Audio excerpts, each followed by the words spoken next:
തിരുവല്ല പുളിക്കീഴ് ബവറേജ് ഗോഡൌണിലെ തീപിടുത്തത്തിൽ കോടികളുടെ നാശനഷ്ടം എന്നാണ് വിലയിരുത്തലുണ്ടായിരിക്കുന്നത്. അപകടത്തിൽ വിശദമായ അന്വേഷണം നടത്താൻ എക്സൈസ് മന്ത്രി എം പി രാജേഷ് നിർദ്ദേശം നൽകിയിട്ടുണ്ട്. CMDക്കാണ് നിർദ്ദേശം നൽകിയത്. അപകടം സംബന്ധിച്ച് പോലീസ് ഇന്ന് ശാസ്ത്രീയ പരിശോധന നടത്തും. ബെവറേജസ് കോർപ്പറേഷനും അതിന്റെ കണക്കെടുപ്പ് ആരംഭിച്ചിട്ടുണ്ട്. എ വി ജയശങ്കറാണ് വിവരങ്ങൾ നൽകിയത്. ജയശങ്കർ, ഈ ബെവറേജസ് ഗോഡൌണിലെ തീപിടുത്തത്തിൽ കോടികളുടെ നാശനഷ്ടമുണ്ടായെന്ന പ്രാഥമിക വിലയിരുത്തലാണ് വന്നിരിക്കുന്നത്. കൃത്യമായ വിലയിരുത്തൽ എപ്പോഴുണ്ടാകുമെന്നാണ് മനസ്സിലാക്കുന്നത്. എങ്ങനെയാണ് ഇതുമായി ബന്ധപ്പെട്ട മറ്റു വിവരങ്ങൾ? അതായത് ഇതിന്റെ സ്റ്റോക്ക് ഉൾപ്പെടെയുള്ള വിവരങ്ങൾ പരിശോധിക്കുമ്പോഴാണ് എത്രമാത്രം നഷ്ടമുണ്ടായിട്ടുണ്ടെന്ന കാര്യത്തിൽ ഒരു വ്യക്തത വരിക.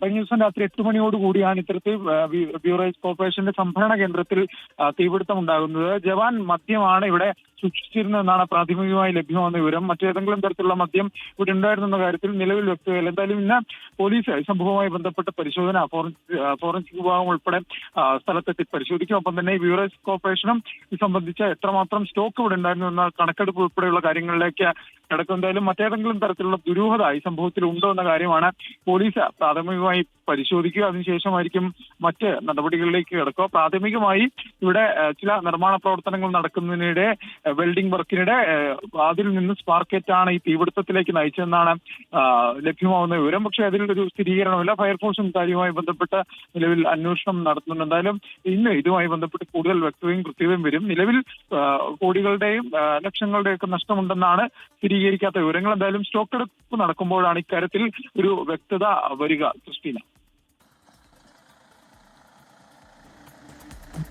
ശരി, വിശദാംശങ്ങൾ നൽകുകയായിരുന്നു എ വി ജയശങ്കർ പത്തനംതിട്ടയിൽ നിന്ന്.